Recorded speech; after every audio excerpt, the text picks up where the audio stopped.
Ngon ghê ha.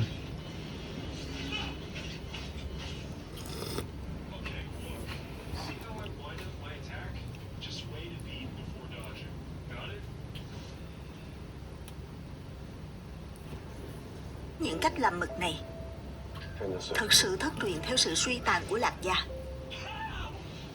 Thì thật sự đáng tiếc.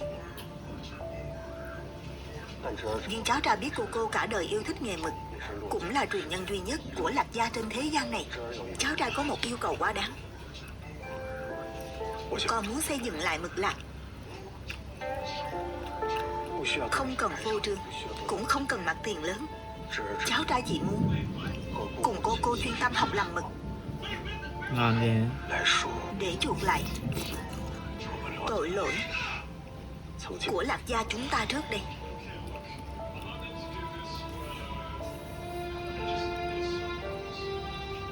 Vạn vật trên thế gian Cỏ cay. thiên dòng luôn có định số. Hà tất phải vướng bận chuyện đứt đoạn truyền thừa của nhà làm mực này. Khi cha con gây ra tội ác đó, số phận của mực Lạc đã tận rồi. Lạc Mộng Chân năm xưa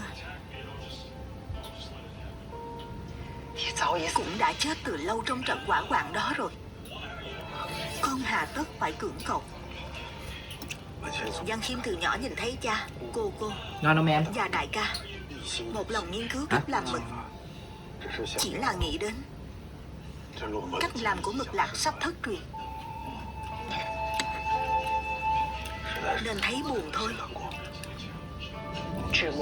Cách làm mực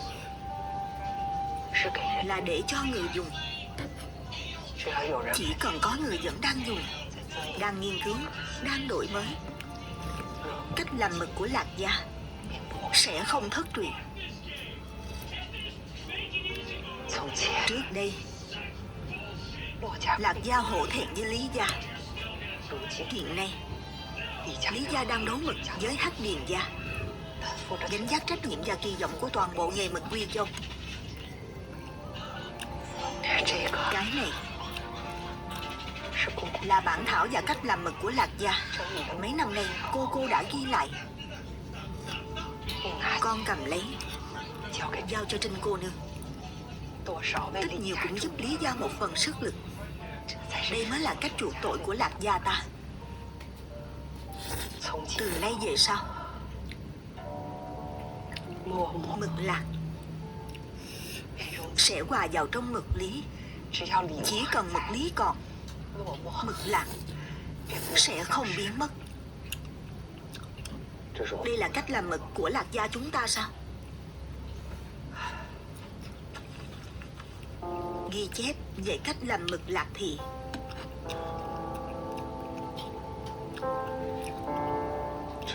đây thực sự là cách làm mực của Lạc gia chúng ta. Ngon quá.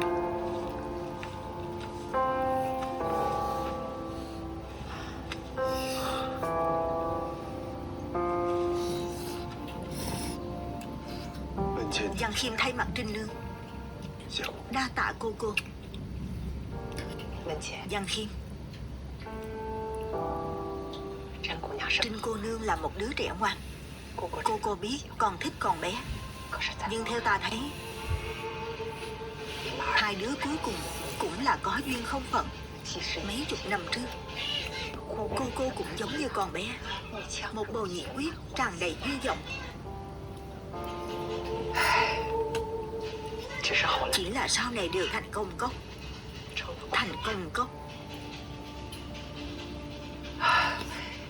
Những bản thảo và cách làm mực này không chỉ là ta chuộc tội thay mực Lạc, cũng coi như là sự ích kỷ của cô muốn nhìn thấy con bé đi càng cao, càng xa trên con đường làm mực này.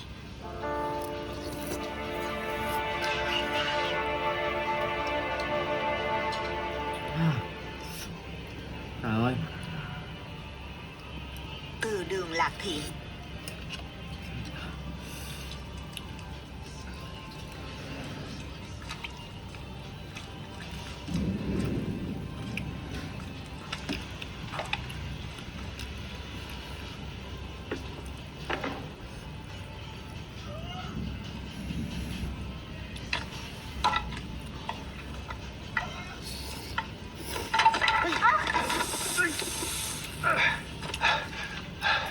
không sao chứ?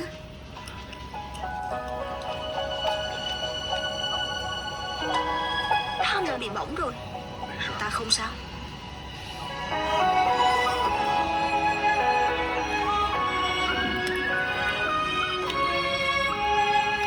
Đến được với nhau.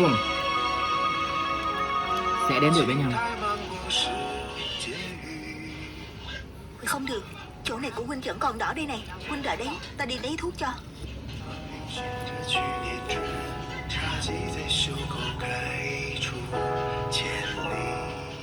Dùng nó đi, ta vẫn luôn mang theo.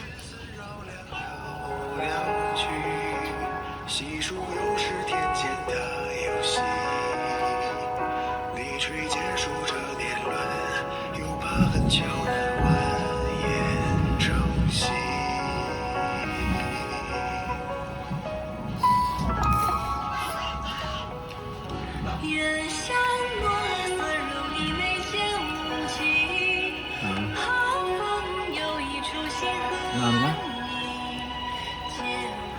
Qua năm nay, ta đã khôi phục lại mực yên chi này rồi. Đợi huynh dùng hết thỏi này, nhớ đến vườn mực lấy 2 thỏi mới. Cho dù là vết bỏng hay vết đao chém đều có tác dụng. Vậy thì ta vẫn tiếp thỏi này.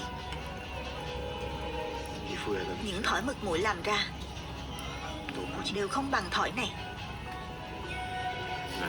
Bởi vì chỉ có thỏi này không chỉ có thể trị vết thương mà còn có thể chữa lành trái tim.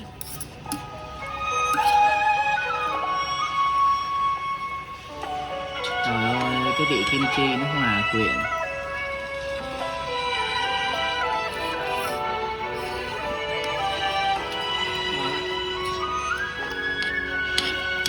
Ngon hơn ngoài tiệm nhiều.